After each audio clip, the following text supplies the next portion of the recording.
40% del PIB, y sentimos que esas instituciones sobre las que se articula todo el entramado del multilateralismo se han quedado obsoletas, no recogen nuestra voz, no recogen nuestra representación. Ponen como ejemplo pues el Consejo de Seguridad de Naciones Unidas, con países como Reino Unido o Francia, por poner un ejemplo, y con ausencias, pues como por poner también un ejemplo, India o Brasil, ¿no? Entonces, esto sería un camino intermedio, sería una reforma del multilateralismo. No sé qué eco tiene ahora mismo. La reforma del multilateralismo está en la Agencia de Naciones Unidas del año 2000. De hecho, hay 3 propuestas concretas del entonces secretario general de Naciones Unidas, Kofi Annan, para modificar quién está llamado a gobernar el orden mundial, que esto es el Consejo de Seguridad. Es evidente que un Consejo de Seguridad compuesto por 5 miembros permanentes y 10 rotatorios no se ajusta a la realidad actual. Dicho esto, me gustaría, sin necesidad de ser demasiado Kissinger, que fuéramos todos un poco realistas. Vamos a multiplicar el derecho de veto, y el derecho de veto se basa en 2 grandes potencias nucleares, Rusia y Estados Unidos, que la una puede anular a la otra, y la contrapartida, las 3 grandes potencias nucleares que conviene tener conmigo, porque no tienen mi fuerza, pero soy suficiente para provocar destrucción global. Perdonen que hable con tanta brutalidad. Vamos a ampliar el veto a países como India, como Brasil, como Alemania, como Japón. No estaremos de alguna manera multiplicando las tentaciones de tener un poder nuclear. Pienso, India ya tiene, pero limitado. Pienso en Brasil, pienso en otros países de la comunidad internacional. Modificar, sí, pero a mi modo de ver, la única modificación posible consiste más bien en atacar el problema del derecho del veto, de tal manera que cuando algo afecta directamente a un país con el derecho de veto, tenga que abstenerse de participar en la votación. Pero ampliar el Consejo de Seguridad, sí, pero no lleguemos a falsas expectativas. La idea sería crear miembros semipermanentes, muy importante, etcétera, etcétera, pero yo no sé si esto es exactamente lo que quieren hoy India y Brasil, que son los miembros de los BRICS de segunda clase frente a Rusia y China, que también son miembros de los BRICS y que son de primera clase. Desde luego el panorama es interesante porque, como decíamos, lo que tenemos ahora no responde a la realidad que hay sobre la faz de la Tierra. Desde luego, tenemos países, por ejemplo, hay logros que se consiguieron en ese siglo XX, como la Declaración Universal de Derechos Humanos, que tiene deudas, vamos a decir, o que tienen debes. Por ejemplo, los países islámicos sacan la Declaración Universal de Derechos Humanos Islámicos. China, que es una gran potencia, que no lo podemos obviar, te dice, no, yo creo que esos son derechos humanos de corte eurocéntrico, de filosofía occidental, y yo no estoy de acuerdo en que se defiendan esos valores, porque es más importante el individuo que el colectivo, por ejemplo, te plantean. Y dice, yo prefiero que cada país defienda lo que él quiera, país a país. Eso hace muy difícil la convivencia, ¿no?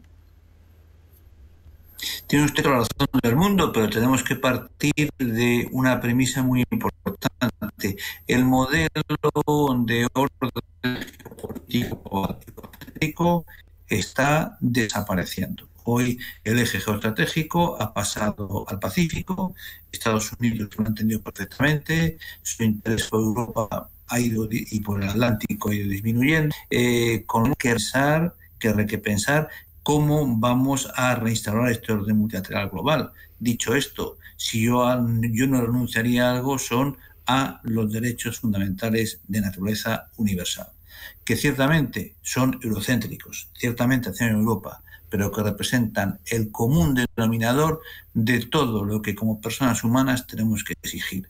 ¿O es que pensar que la dignidad de la persona humana, la prohibición de tratos ignominiosos, el derecho a la redundancia a tener una cobertura social mínima, la capacidad de poder alegar perjuicios por causa del cambio climático, sí, han nacido en Europa, pero podemos decir que esto no afecta por igual a países del sur global? Yo creo que no. Si lo que estamos hablando es de modular derechos fundamentales para dar una mayor diversidad cultural, sí. si lo estamos hablando de disminuir el núcleo de derechos fundamentales para volver a una especie de barra libre en la cual los estados puedan violar los derechos de sus ciudadanos, rotundamente. Francisco, otra cuestión que me parece más que preocupante de la realidad actual es cómo instituciones que están ahí para solucionar también conflictos de este tipo, como el Tribunal Penal Internacional, se encuentran con grandes actores de la realidad global que no son signatarios del Tratado de Roma y que por tanto no hacen caso, pero no solo eso, sino que se encuentra con firmantes que antes de salirse incluso dicen que no van a hacer caso de lo que decida el tribunal. Me estoy acordando, por ejemplo, de Hungría con Viktor Orbán diciendo que él no detendría a Netanyahu si pisara suelo húngaro. Así es muy difícil entablar unas reglas comunes para todos, ¿no? Por supuesto, mire usted, voy a hacer una pequeña confesión. Yo en los 2 últimos años tengo problemas para decir cómo voy a contar las reglas a mis alumnos y exigir que se las aprendan con la que está cayendo. He llegado a una conclusión que le puedo hacer a usted muy simple, que es la siguiente: el derecho nacional público, las reglas multilaterales están en discusión. Están en discusión porque han conseguido acabar con la ley del más fuerte, no nos llevemos a engaño. Son reglas que no convienen ni a China, ni a Rusia, ni a Estados Unidos, cuando Estados Unidos considera que puede encerrarse en sí mismo, que como está haciendo esta administración actual. Esto es evidente. Este ataque no hay que discutirlo. Dicho esto, si algo nos demuestra la historia es que no ha habido nadie, por muy poderosísimo que fuere, ni el Imperio Romano, ni el Imperio Persa, ni el Imperio Hindú, y me quedo en la antigüedad, no voy a entrar en horrores que hemos vivido en el siglo XX, nunca ha sido suficientemente fuerte. Por lo tanto, si nos cargamos la regla del derecho nacional, tendremos que reinventarnos otras. Porque además la paradoja es que el derecho nacional público, la parte no visible, se sigue respetando al 99%. El derecho nacional público es un conjunto de reglas básicamente consuetudinarias, basadas en la conveniencia de los estados que son quien crean las reglas. Muchas de ellas, una gran parte, gracias a Dios, se han codificado en tratados internacionales, pero su origen es consuetudinario. Y esto sigue funcionando. Oiga, no se han cambiado las reglas, por ejemplo, en materia de derecho diplomático. No hay una invasión global de embajadas. Los tratados se respetan en su inmensa generalidad.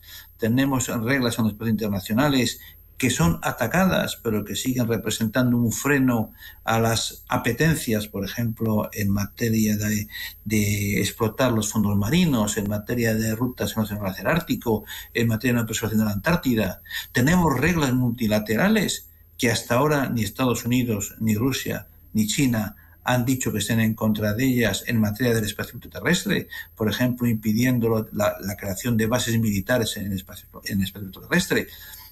El derecho nacional público se sigue respetando. Lo que ocurre es que ahora me temo que el que está es rehén de apetencias internas con argumentos que les permiten ganar elecciones. Naturalmente, que decir América grande de nuevo o voy a restablecer la soberanía en Hungría frente a los que quieren acabar con mi identidad, esto suma votos. Y esto es lo que hace que en todo momento los ataques del nacional público sean, de momento, y ojalá no me equivoque, más retóricos que de fondo. Pero sin ninguna duda, la conjunción de Putin, el presidente Xi, Trump y las tentaciones legítimas de Brasil, México, India, de ser mucho más potentes en el orden mundial, sin ninguna duda están socavando lo que hemos conocido hasta ahora. ¿Cómo lo vamos a resolver? No lo sé, reflexiones hay en todos los foros. El secretario general Antonio Guterres, está intentando encontrar soluciones globales, pero de alguna manera vivimos malos tiempos para el derecho nacional público, aunque yo lance un mensaje de confianza en que estas reglas, que son de sentido común para el bienestar de los estados, seguirán aplicándose en su gran mayoría. Se las atacará. El fuerte querrá tener más fuerza que los demás, querrá que las reglas se le apliquen con más intensidad, naturalmente. El señor Orbán no detendrá al primer ministro Netanyahu. Bueno, la Corte Penal Internacional sabemos que es una jurisdicción subsidiaria, pero porque esta violación de las obligaciones frente a la Corte no se respete, nos tiene que hacer olvidar lo que ha supuesto la Corte Penal Internacional, porque al señor Netanyahu no ejecutará una orden de detención en Hungría, pero en muchos otros países sí. De momento, para estos sátrapas que intentan crear una relación bilateral despreciando el derecho nacional público, estamos limitando su movilidad y su libertad de viaje. Lo cual, como dicen los franceses, que no se nos vaya el niño por el desagüe del baño. Respetemos lo que tengamos y luchemos para que no se ataque mucho más de lo que se hace actualmente al derecho internacional. Pues así lo vamos a hacer para defendernos de la ley del más fuerte. Seguiremos confiando en el derecho internacional público. Francisco Fonseca Morillo, profesor de Derecho Internacional Público, director del Instituto Universitario de Estudios Europeos de la Universidad de Valladolid. Muchas gracias. Un abrazo. Hasta la próxima. Muchas gracias, y de todas maneras siempre encontraremos un primo de Zumosol por utilizar esa publicidad que la gente etcétera, nos acordamos aún de ella, más fuerte que nosotros. Luego espero que vuelva un poco a la racionalidad. Y instancias de multilateralidad como la Unión Europea son sin ninguna duda un elemento central para conseguir una mediana entre los diferentes intereses de cada Estado. Queda dicho.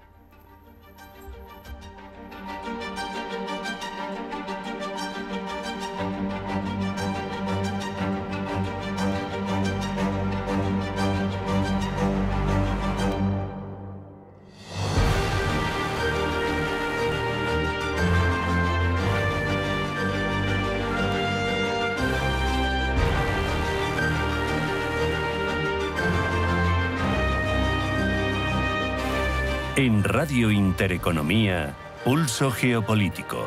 Presenta Rafa Jiménez. Ya saben que uno de nuestros empeños es ampliar, en la medida de lo posible, nuestro bagaje en torno a las circunstancias y los intereses geopolíticos de los diferentes países. Y eso es lo que abordamos, en concreto, refiriéndonos a Perú, durante los próximos minutos. Lo hacemos con Josep Puigcercós, que es profesor de Historia Contemporánea de la Universidad Autónoma de Barcelona. Josep, bienvenido. Buenas tardes. Buenas tardes, encantado de estar con vosotros.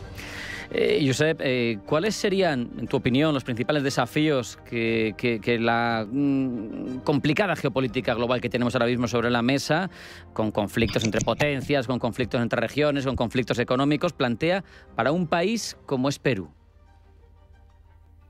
Bueno, Perú es un protagonista que podríamos identificar como un protagonista silencioso, fundamentalmente porque Perú ha conseguido un mérito, y es el hecho de la estabilidad. Al margen de las tensiones sociales internas, que luego podemos comentar, lo cierto es que ha conseguido una estabilidad en cuanto a las fronteras, tanto las terrestres como las marítimas, y después también lo que ha conseguido es una relación de buen vecindaje con los estados fronterizos, pero también con el conjunto de los estados latinoamericanos, y lo ha situado en esta geopolítica mundial en un escenario donde pasa un poco como un protagonista desapercibido, pero al fin y al cabo en buena medida es por el mérito de haber sabido en buena medida encontrar su lugar dentro de esta compleja geopolítica mundial. Sabemos, Josep, que históricamente el actor más relevante en esa zona ha sido Estados Unidos. Sin embargo, por decisión propia, probablemente esa hegemonía se ha erosionado en cierta medida. Eso ha creado un vacío que ha permitido llegar a otros actores pues, como China, que tenemos iniciativas relativas a Perú como el puerto de Chancay. ¿Esto qué supone en cuanto al posicionamiento de Perú en lo geopolítico? Bueno, claro, en el caso de Perú hay una cuestión fundamental que es sus salidas marítimas, y de hecho las tensiones más recientes que ha tenido a nivel fronterizo han sido precisamente por las fronteras marítimas con Chile. Finalmente consiguió, a través de un acuerdo internacional, un reparto más o menos de zonas de pesca tanto para Chile como para Perú, y a partir de aquí Perú, como os comentaba anteriormente, está jugando a ese posicionamiento de un actor secundario silencioso, pero que estratégicamente juega bien sus cartas. El caso que comentabas del acuerdo con China es una pequeña vía, un pequeño guiño hacia un potencial nuevo socio dentro del marco de los BRICS, sin lugar a duda, pero eso se hace de tal manera que en ningún caso genere tensiones respecto a su gran vecino, que sin lugar a dudas es el caso de Estados Unidos. Es cierto que Estados Unidos ha ido ponderando su influencia respecto al caso de Perú, pero también es igualmente cierto que hay un elemento clave, que es la cuestión vinculada a la derrota en su momento de Sendero Luminoso, de todo ese movimiento guerrillero vinculado también con aspectos de narcotráfico, y paralelamente a Sendero Luminoso, porque no todo tiene que atribuirse al movimiento guerrillero, es cierto que también existe todo un negocio paralelo de narcotráfico que en buena medida ha conseguido controlarse, no eliminarse, porque eso es inviable, pero sí que ciertamente ha conseguido un cierto control de esas cuestiones, y eso también ha relajado en buena medida un elemento de tensión respecto a Estados Unidos, que es toda esta cuestión vinculada al narcotráfico. Hay una dependencia militar de Perú hacia Estados Unidos más profunda, me parece, que en otros países del entorno. ¿Esto qué implicaciones tiene para la seguridad y sobre todo para la soberanía y para la gobernanza de un país como es Perú? Bueno, le permite, por un lado, garantizar esa solidez de las fronteras territoriales que habíamos comentado, pero luego también no olvidemos, y enlazando con la pregunta anterior, como por ejemplo Perú ha estado comprando helicópteros a Rusia para potenciar todo lo que es su defensa estratégica a nivel aéreo. Es cierto que tanto que en las cuestiones vinculadas a tierra como al caso de la Marina, la dependencia fundamental es con Estados Unidos, pero en ese sentido también hay que tener presente que no es un caso exclusivo de Perú, es un caso habitual en la mayor parte de los estados latinoamericanos, y sirva como ejemplo el hecho de que Perú aproximadamente está gastando entre el 1,1 y el 1,5-1,6% de su PIB respecto a lo que es la inversión en estructura militar. Ahora que está tan de moda en el caso de la OTAN, ese 5% que se ha reclamado por parte de Estados Unidos, en el caso peruano es muy inferior, precisamente por eso, porque es un estado en este sentido estable, que tiene unas sólidas relaciones con Estados Unidos, y a partir de ahí digamos que la situación es fluida respecto a Washington, pero a su vez se pueden hacer pequeñitos guiños a Moscú en el tema militar, a China en el tema económico, y eso en buena medida se hace de tal manera que no genera tensiones con Estados Unidos.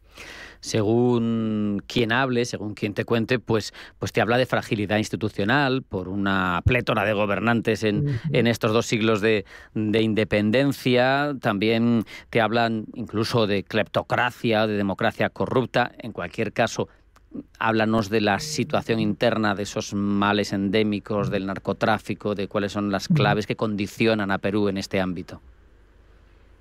Sí, aquí ciertamente es un elemento clave.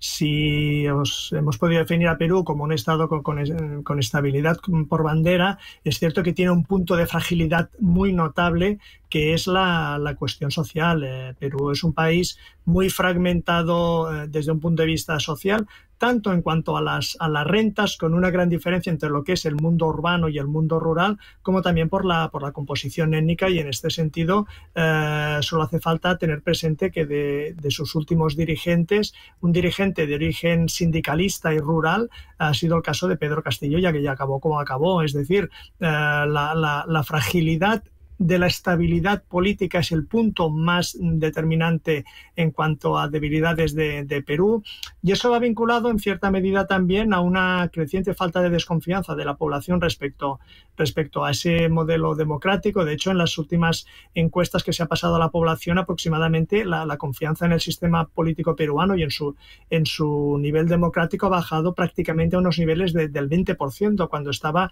a unos niveles del 50%. Claro, solo hace falta recordar casos, si queremos, más históricos, como el de Alberto Fujimori, presidente del país, que tuvo como gran bandera la derrota de Sendero Luminoso, pero que acabó con una gran condena por corrupción. La corrupción es una cuestión endémica, yo creo, ya del conjunto de estados del mundo globalizado. Si nos pusiéramos a analizar uno a uno en este mundo globalizado post-1991, qué estado ha quedado indemne de las cuestiones vinculadas a la corrupción, difícilmente podríamos encontrar a una lista de más de 10 o de 15. Lo cierto es que el nivel de intensidad en el caso de Perú es un nivel de intensidad notable. También, insisto, no exclusivo de Perú, sino también en cierta medida de algunos de sus vecinos, y ello en buena medida también está marcado por una presión evidente que, por ejemplo, se hace muy evidente en México también, como es la cuestión del narcotráfico, que es un elemento de muy difícil control. No olvidemos que Perú tiene determinadas zonas geográficas que son de muy difícil acceso. Ello explicó en su momento la capacidad que tuvo Sendero Luminoso para arraigarse en el país y la dificultad para acabar controlando ese movimiento guerrillero, y todo ello ha acabado facilitando un negocio paralelo, ilícito, de narcotráfico, que forma parte de la economía del país, pero también hay que ser justos, forma parte parcialmente. Perú es uno de los países con mayores reservas de minas de cobre, de oro, de plata, tiene una capacidad importante agroexportadora a nivel de productos como por ejemplo uva, como por ejemplo otro tipo de productos como los arándanos. Es decir, la economía peruana, en ningún caso tenemos que llevarnos esa imagen, que quizás sí podía aplicarse más a determinadas partes, sobre todo por ejemplo del norte de México, donde el peso del narcotráfico es muy marcado. Es cierto que aquí existe, pero bueno, también hay que tener presente las dimensiones del país. Es un país con una extensión relativamente limitada respecto a otros de sus vecinos sudamericanos y del conjunto de Latinoamérica, y todo ello acaba generando un cóctel donde esos elementos de fragilidad que ciertamente están presentes, pues bueno, se van trampeando más o menos. Parece, Josep, que por materias primas, por masa crítica, Perú podría tener el potencial para ser al menos una potencia regional. En tu opinión, para terminar, ¿qué recomendaciones o qué aspectos tendrían que tener en cuenta sus dirigentes en gobernanza, en diplomacia, para superar sus desafíos históricos y materializar ese potencial en el medio a largo plazo? Bueno, eso casi es la pregunta del millón, ¿no? Realmente es compleja. Claro, aquí hay el primer elemento que tendría que afrontarse es la desigualdad social. Es un elemento realmente latente en cuanto a disrupción en el funcionamiento del país. Y no solo hablando de comunidades indígenas, también tenemos las comunidades afroperuanas, y además también no olvidemos, en su momento hubo una migración importante de población venezolana, y todo ello ha acabado generando un conglomerado de tensión social, de cierto desarraigo, y ese elemento es un primer elemento determinante para tener presente. El segundo elemento clave es el respeto por el sistema político. En la entrevista anterior se hablaba precisamente de cuestiones vinculadas al sistema político, el respeto a la legalidad existente. En el caso peruano, el caso de Castillo fue un elemento que movilizó tanto a detractores como a partidarios, pero que evidenció que ese sistema político es frágil. Podíamos remontarnos, si queremos, a los orígenes de la fundación de la República Peruana, el establecimiento de su modelo constitucional. El sistema político como tal recoge y plantea las posibilidades de poder cesar, por ejemplo, al presidente, pero en cambio el papel que tiene el Congreso en este sentido es un papel que puede dar más juego a ciertos elementos vinculados a la tolerancia o hasta cierto punto connivencia con ciertos aspectos de la corrupción, y a partir de ahí corrupción política por un lado y por otro lado esa tensión social son dos elementos claves que podrían permitir a Perú realizar un salto cualitativo, pero tampoco nos olvidemos que tiene tres grandes monstruos a su lado. Tiene Chile por un lado, Brasil por otro lado, y especialmente Brasil con su gran extensión, y luego tenemos, no lo olvidemos, un último protagonista que es Argentina, que pese a no tener una frontera directa con el país, lo que sí que le permite es ser un tercer elemento de presión respecto a la potencial capacidad que podría tener Perú en cuanto a su liderazgo dentro de lo que sería la parte de Sudamérica. Con ese análisis que hemos hecho gracias a Josep Puigsech, profesor de Historia Contemporánea de la Universidad Autónoma de Barcelona, vamos a dar por terminado el programa. Josep, muchísimas gracias. Un fuerte abrazo. Hasta la próxima. A vosotros, encantado. No hay tiempo para más. Hasta aquí hemos tenido esta edición de Pulso Geopolítico en Intereconomía. Hasta mañana. Mañana habrá más.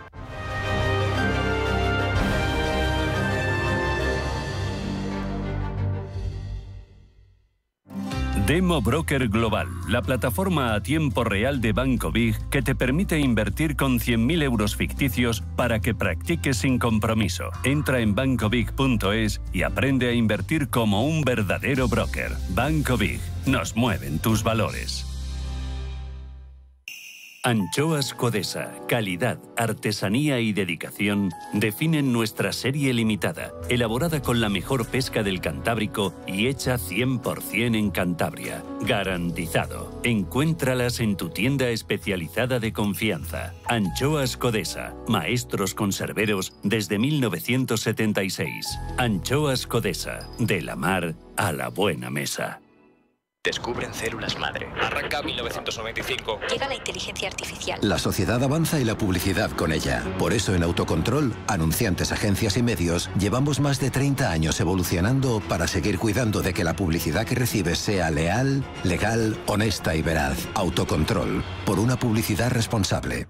Radio Intereconomía es la mejor plataforma para dar a conocer, relanzar y poner voz a su empresa. Nuestro equipo comercial le asesora para conseguir sus objetivos. Contacte con nosotros. Teléfono 91 999 2121 y en el mail comercial@intereconomia.com. Radio Intereconomía, la radio de las empresas.